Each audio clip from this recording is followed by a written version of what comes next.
सियासत में एक कहावत है कि सड़कें सूनी हो जाए तो संसद बेलगाम हो जाती है, लेकिन क्या हो जब संसद सूनी और सड़कों पर नेता बेलगाम हो जाए। जी हां, संसद के मॉनसून सत्र में तो फिलहाल ऐसा ही हो रहा है। पूरा विपक्ष बिहार में एसआईआर के मुद्दे पर लामबंद होकर संसद की कार्रवाई को बाधित कर रहा है।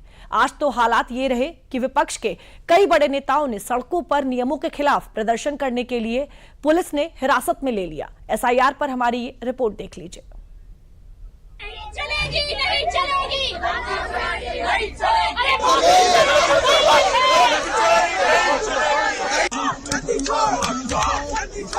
भैया जी पहले ही बैरिकेड लगा दिया गया है। भैया जी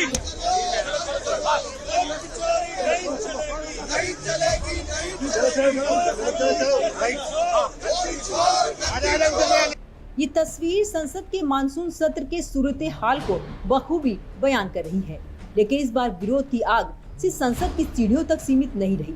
सोमवार के दिन जब सदन की कार्रवाई शुरू ही होनी थी कि विपक्षी सांसदों ने जोरदार हंगामा शुरू कर दिया।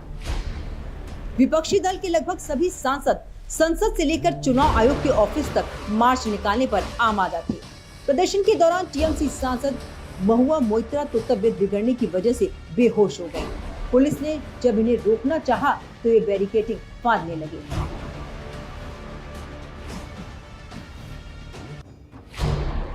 अब जरा इस तस्वीर को ही देख लीजिए, कैसे सपा के मुखिया अखिलेश यादव पुलिस बैरिकेड के ऊपर से कूद गए। विपक्ष के इस रवैये को देखते हुए दिल्ली पुलिस ने राहुल गांधी, प्रियंका गांधी, अखिलेश यादव समेत कई विपक्षी सांसदों को हिरासत में ले लिया है। लगभग 30 के लगभग एमपीज की परमिशन थी इलेक्शन कमीशन ऑफ इंडिया से। उनमें नंबर ज्यादा होने का उनको डिटेन किया गया। उनको बताया गया कि 30 की परमिशन है, कोई भी 30 लोग आप में से आ सकते हैं, बट नंबर उनका काफी ज्यादा था, उसके कारण उनको डिटेन। कांग्रेस अध्यक्ष मल्लिकार्जुन खड़गे, कांग्रेस सांसद राहुल गांधी, प्रियंका गांधी वाड्रा और सपा सांसद डिंपल यादव समेत विपक्ष के कई नेताओं को दिल्ली पुलिस हिरासत में पार्लियामेंट पुलिस स्टेशन ले गई। हालांकि 2 घंटे बाद इन सभी नेताओं को रिहा कर दिया गया, लेकिन पुलिस ने विपक्षी सांसदों को हिरासत में लिया तो विपक्षी सांसद बौखला गए और सरकार पर ही आरोप मढ़ने लगे कि सरकार विपक्ष को प्रदर्शन नहीं करने दे रही है। देखिए, जो उन्होंने कहा वो सच है, वही स्टेटमेंट मेरा भी है। तो देखिए, अगर कोई सरकार ऑफिस तक पहुंचने नहीं देती तो वो सरकार को क्या डर है मुझे मालूम नहीं है, क्योंकि ये तो पीसफुल डेमोन्स्ट्रेशन है। एक्चुअली बात नहीं कर सकते हैं, रियलिटी ये है, क्योंकि सच्चाई देश के सामने है।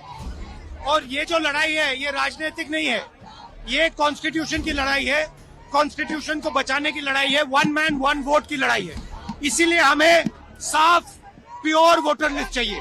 ये हमारे लोकतंत्र पे सवाल उठ रहा है कहीं ना कहीं। जिस तरह से देखने को मिला है लगातार उत्तर प्रदेश में, जहां 10 विधानसभाओं की सीटों में उपचुनाव हुए थे, किस तरह खाली वोट चोरी नहीं हुई, किस तरह बूथ कैप्चरिंग हुई और कहीं ना कहीं वोट की डकैती। इसलिए भी हम कह रहे हैं इस बात को, क्योंकि बूथ कैप्चरिंग के साथ साथ जिस तरह शासन और प्रशासन ने पूरा खेल रचा है, तो मैं समझती हूँ अलग इलेक्शन कमीशन क्या उस समय जब पूरी रिपोर्टिंग थी, जब पूरे सबूत थे, तब इलेक्शन कमीशन ने एक्शन क्यों नहीं लिया।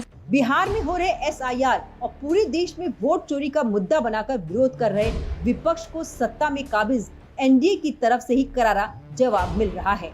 बीजेपी विपक्षी गठबंधन पर बिना किसी मुद्दे के विरोध का आरोप तो लगा ही रही है, साथ ही नसीहत देने से भी नहीं चूक रही है। देखिए, पैदल मार्च का तैयारी है विपक्ष का, मार्च तो करना चाहिए, स्वास्थ्य के लिए भी अच्छा होता है, लेकिन कायदे से पूरे प्रतिपक्ष को, और खास के अगर बिहार का मामला है तो गांव देहात में जाकर के जो मतदाता छूट गए हैं और जिनको ये दावा कर रहे हैं कि छूट रहे हैं, उनको जुड़वाना चाहिए।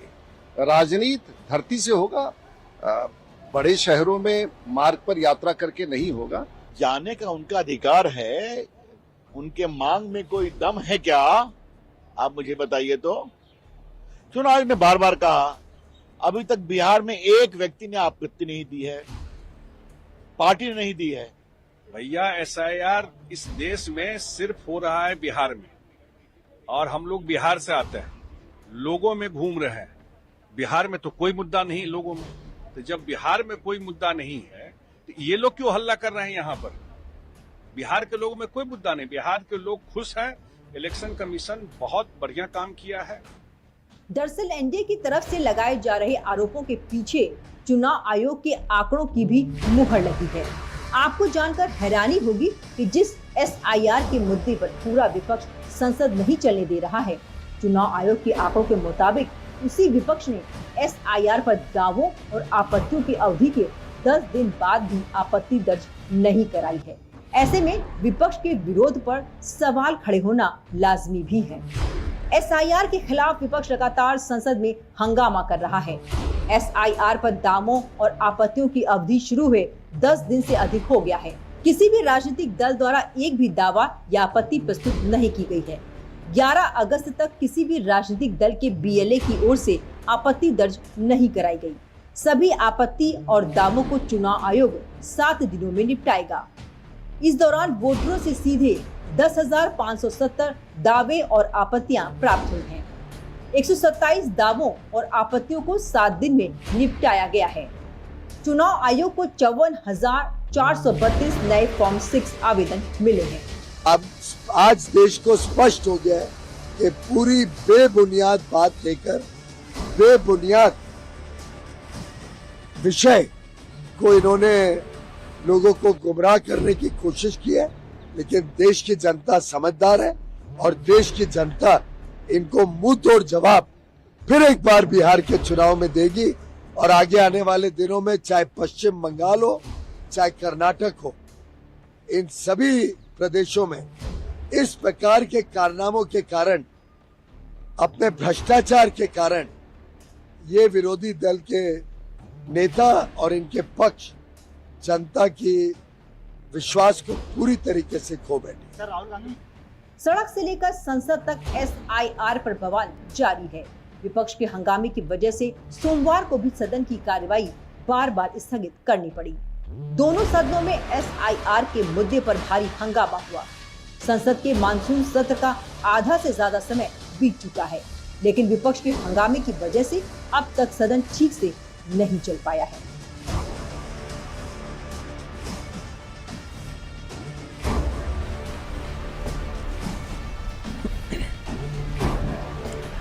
विपक्ष के इसी हंगामे